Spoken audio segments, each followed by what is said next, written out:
next semester. Obamacare is coming into effect after January 1st. This will require all citizens to carry health insurance. What does this mean for CSU? Well, CSU students who do not provide proof of health insurance by spring semester will automatically be enrolled in the CSU health insurance plan. Pamphlets at the health center explained payment issues and plans.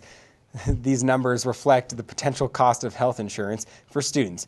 For a full year of CSU health insurance, it would cost around $3,000. CTV reporter Sammy Sposato sat down with the health director to get more information. Works as a walk-in appointment clinic. It's kind of a primary care clinic, but we don't have an emergency room, we don't have a hospital, those kinds of things. So if you had that insurance, it would cover anything else that you needed that wasn't here. If you needed surgery, if you needed to be in the hospital, if you needed work from a specialist, any of the things that we don't do, it functions just like somebody's parents' insurance company. You know, that it's a major insurance plan. I think what students will find is if they're comparative shopping, they'll really think that the CSU plan's a good deal. The health center is still working on putting detailed information online. They plan to have their website updated next week. To stay updated on your health insurance, you can go to www.health.colostate.edu. To search and compare other coverage options, go to www.connectforhealthco.com. The Colorado State ROTC works hard all year long to train and get cadets ready for the real experience of being in the military. These men and women got to show off their skills at this year's fall FTX training. Bang, bang, bang, bang, bang. That's the sound of the Colorado State ROTC preparing for a future in the United States military. The Colorado State ROTC hosted yet again their annual fall FTX training. We just assess our juniors, which are going to go to a camp later this summer, and then training our sophomores and freshmen in just the regular tactics and leadership abilities that they will be learning all through ROTC. The training, consisting of 2 full 24-hour days, helps cadets get real experience training for their future careers. There are events and courses set up for the cadets to practice teamwork, target shooting, and many other things. The Colorado State ROTC even keeps old veterans to the program coming back. When I got back from Afghanistan, I got a phone call from Comtech because I'd been teaching cadets before I went to Afghanistan. And they said, hey, do you want to teach again up at Colorado State University? I told them, yeah, I was completely on board with that. The ROTC puts an emphasis on the word leader. They are constantly enforcing and assessing cadets on their leadership skills and abilities. If you're considering the ROTC, it has great benefits while you're an undergrad and after you graduate. I thought it was just going to be another ROTC program to go through, but it actually turned out to be one of the best programs in the nation, and I'm thankful for that. And I feel lucky to be here. It's a great group of guys, and we like what we're doing out here. It's great training. Anna Ald, CTV 11 News. If you would like to know more about the ROTC program on campus, please visit their website at armyrotc.colostate.edu. Fort Collins is rated the 7th most generous city in the nation. According to nerdwallet.com, the Fort Collins community does a lot of volunteering and is generous in spending time helping others. That's not the only reason the city made the list. It's also due to people donating to many charities and having an overall high number of volunteer hours. 2 Colorado cities made the top list, Boulder coming in at 5th, with Fort Collins falling a few spots short at 7. Volunteer opportunities can be found at fcgov.com or through the Slice office. Now Kelsey McAllister is here to tell us what's going on with the weather. Kelsey? Thanks, Dylan. We're definitely seeing fall-like temperatures outside. Currently, we're seeing temperatures in the 50s, so it's relatively chilly as we head outside. You can see 55 degrees currently outside. Dew point at 40, which a 30% chance of precipitation tonight. If we get down there, we can hit it in 10 miles an hour winds. After the break, a look at the weather for the football game this weekend and your 7-day forecast. Back to you guys at the desk. All right, thank you very much, Kelsey. CSU is helping with flood relief in a more creative way. All thanks to Coach McElwain. Plus, what agriculture students are doing to inform younger children about farming. Stay tuned after the break.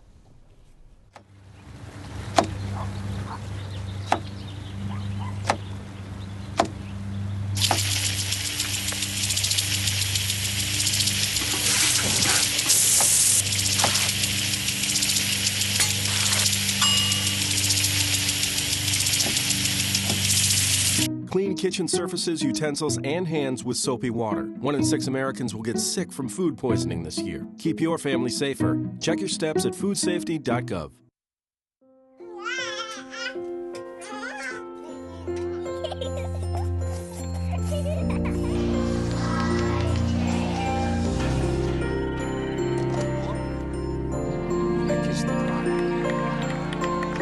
A full life, measured in seats, starts with the right ones early on. Car crashes are the #1 killer of children 1 through 13. Learn how to prevent deaths and injuries by using the right car seat for your child's age and size. Shelters are the best places to find a new pet. You little rascal. That's where you'll discover healthy, loyal, and loving animals. Oh, ladies first. Eager to become a part of your family. To find out more, visit theshelterpetproject.org.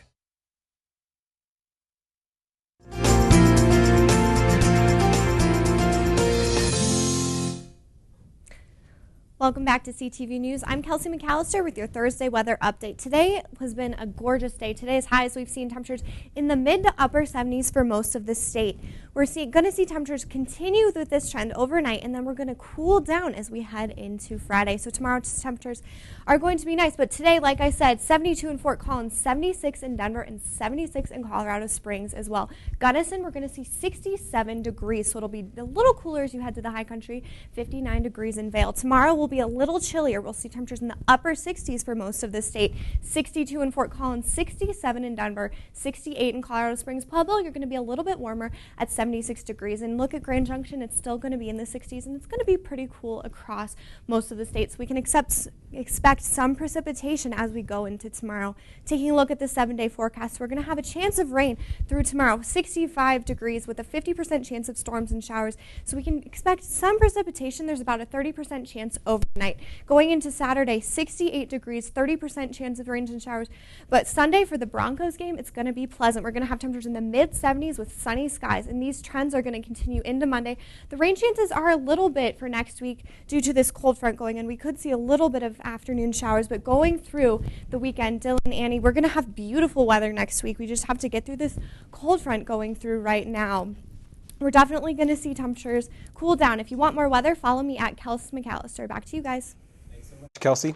The 100-year flood happened just 2 weeks ago, but full recovery is still far away. Today, Governor Hickenlooper announced federal funding will help to rebuild Colorado roads. The big worry now, well, to get the repairs done on the roads before the snow starts. Hickenlooper hopes to have the roads fixed by December 1st. Over $55 million in road repair will take place in Larimer County.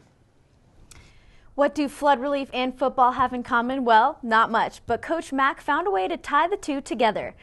For last weekend's game against Alabama, Coach Mack created helmet decals for the team. The decals were of a Colorado raindrop. CSU Cares teamed up with Coach Mack and has created flood relief t-shirts with the raindrop logo. These t-shirts go on sale tomorrow at the bookstore. And all the proceeds will fund flood relief in Larimer County. It's hard to keep kids educated on food, but CSU agriculture students are doing more to help them out. Stay tuned to find out what's happening.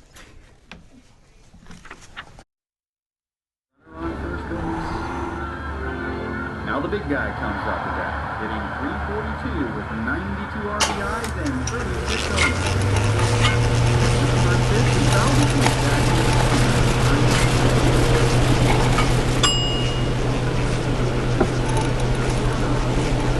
Chill raw and prepared foods promptly. 1 in 6 Americans will get sick from food poisoning this year. Keep your family safer. Check your steps at foodsafety.gov.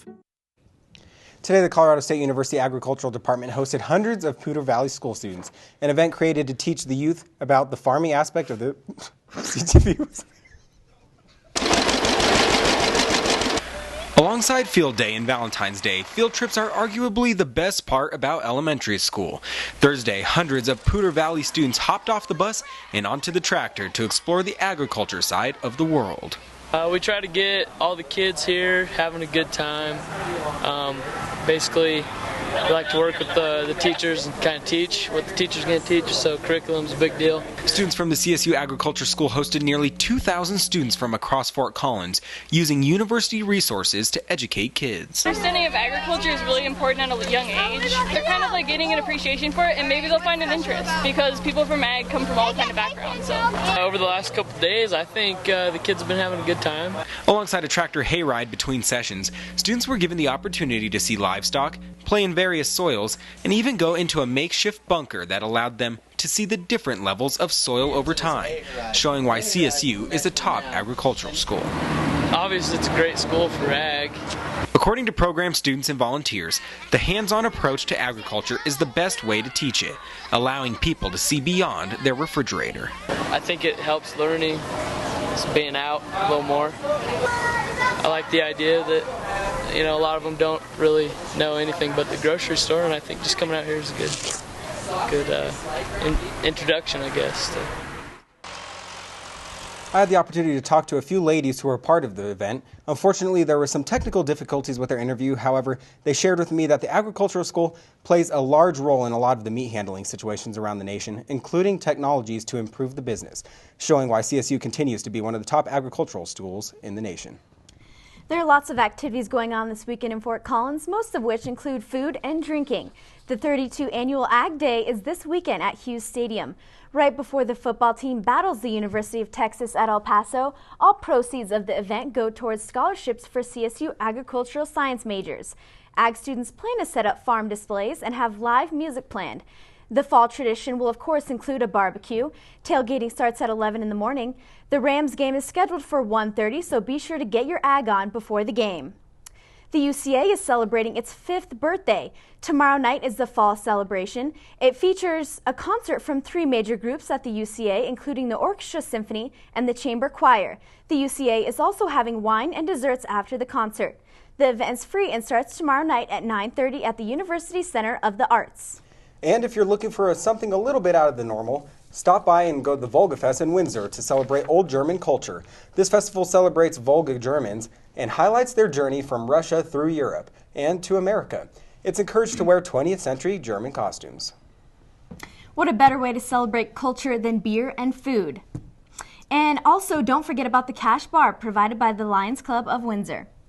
So Dylan, there's a lot going on this weekend. Are you going to join in on any of the fun? You know, hopefully, especially since the weather's going to be nice earlier. I know we were just giggling about because we couldn't get like the word flooding out. There was a lot of issues with that, so sorry about the laughter. But you know, it's going to be nice that we're finally going to have some nice weather coming in here on a weekend that we can actually get out and go to the events like this. Right. I think I'm going to go to the Volga Fest. Yeah, definitely. That'd be cool. Do you have any type of like German type stuff? I know you might be a little bit German. I do. For my costume, I have some clogs. Might be able to break them out.